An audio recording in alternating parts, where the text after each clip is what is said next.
एक छोटे से गांव में एक गरीब लड़का रहता था जिसका नाम था आरिफ। उसका घर मिट्टी का बना हुआ था, छत टपकती थी और खाने के लिए भी कई बार पूरा खाना नहीं मिलता था। आरिफ के पिता मजदूरी करते थे लेकिन उनकी तबीयत अक्सर खराब रहती थी। घर की जिम्मेदारी धीरे धीरे आरिफ के कंधों पर आने लगी।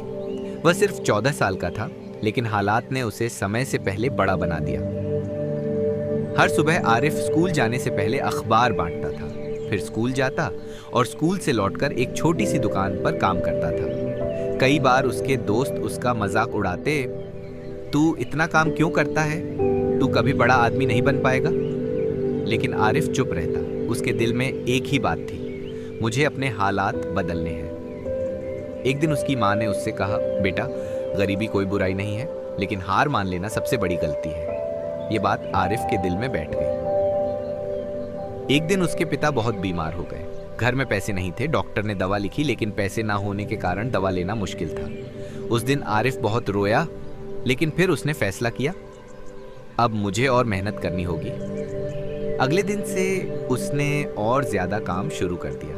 वह सुबह 4 बजे उठता, अखबार बांटता, स्कूल जाता, फिर दुकान और रात में पढ़ाई करता। नींद कम, थकान ज्यादा, लेकिन हिम्मत कभी नहीं टूटी।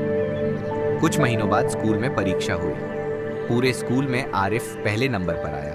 प्रिंसिपल ने उसे बुलाया और कहा, तुम बहुत मेहनती हो, तुम्हारी पढ़ाई का खर्च अब स्कूल उठाएगा। उस दिन आरिफ की आंखों में खुशी के आंसू थे। अब आरिफ का सपना था एक बड़ा आदमी बनना और अपने माँ बाप को खुश रखना। वह दिन रात मेहनत करता रहा। समय बीतता गया और वही गरीब लड़का आरिफ एक दिन बड़ा अफसर बन गया। जिस गांव में लोग उसे गरीब कहते थे, आज वही लोग उस पर गर्व करते थे। एक दिन आरिफ अपने पुराने घर के सामने खड़ा था। उसने अपनी माँ से कहा, अम्मी अब आपको कभी रोना नहीं पड़ेगा। उसकी माँ की आंखों में आंसू थे लेकिन इस बार वो खुशी के आंसू थे।